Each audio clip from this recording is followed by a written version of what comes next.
When you think about some of the ways you spend your summer, you probably think about A, all the fun you have, the time you spend outside, the foliage, how beautiful the weather is, or B, all the work that you had to do.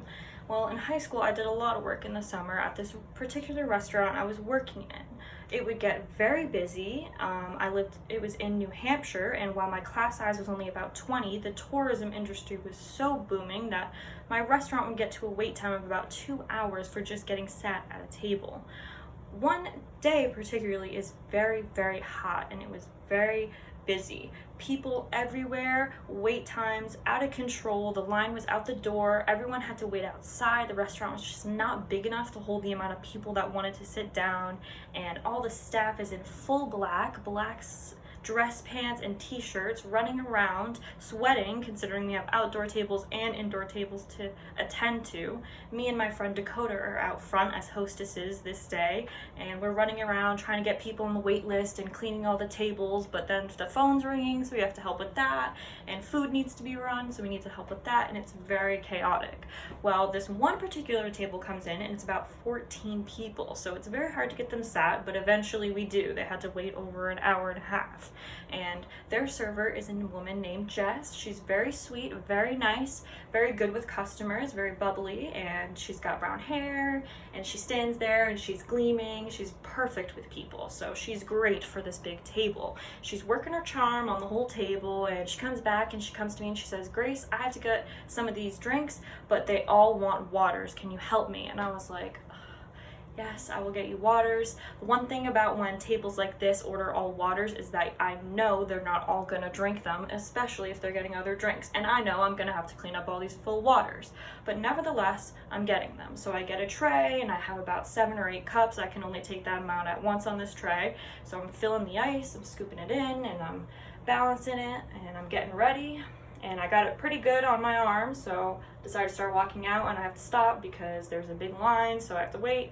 And then I keep going, and I'm holding this tray, and I'm on the kids' side of the table, so I have to make sure that they know where I am. I don't want any chaos. They're already shredding crayons everywhere and running around, so trying to make sure they know where I am. So I start to drop the waters. It's going smoothly, 1 water down, then there's 2, and the tray, you gotta make sure you're getting it at the right level or else it's all gonna topple over. So I'm going slow, and I see Dakota on the other end running around, so I'm trying to go fast but trying not to spill this at the same time. Jess is working her charm on the other end, and at one second I thought I had it under control, and the next it's completely gone. The tray betrays me and flips over, dumps about 5 waters on the head of a little 10-year-old sitting right in front of me.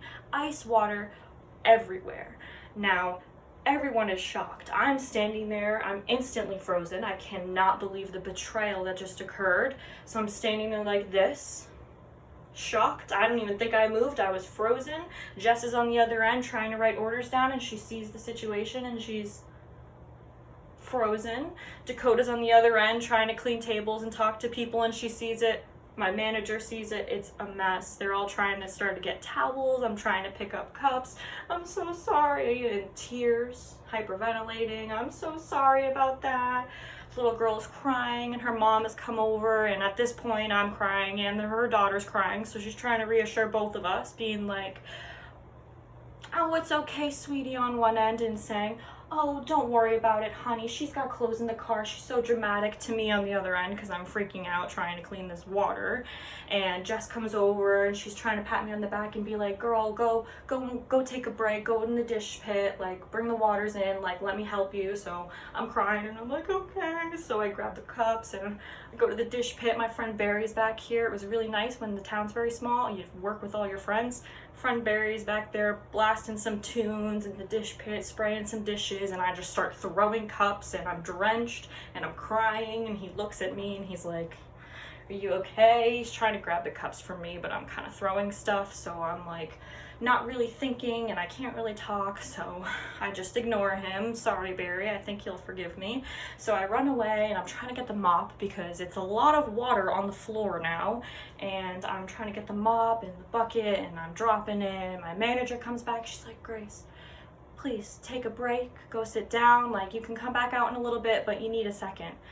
So I'm like, "Okay." So I go to the walk-in, very nice place to calm down, feel the cool air, scream a little. If you go to the liquor closet and sit down, you feel the vent go right on you. It's very perfect. So I sit there for about 10 minutes and breathe, and my Jess comes in, she's like, you okay? And I'm like, I'm okay, I'm fine. And I go back out a couple minutes later and I apologize to Jess. I'm not going back out to that table, but I apologize to Jess and I'm like, can you tell the girl I'll buy her a brownie sundae? I'll make it myself. I'm so sorry. She's like, of course, it's okay.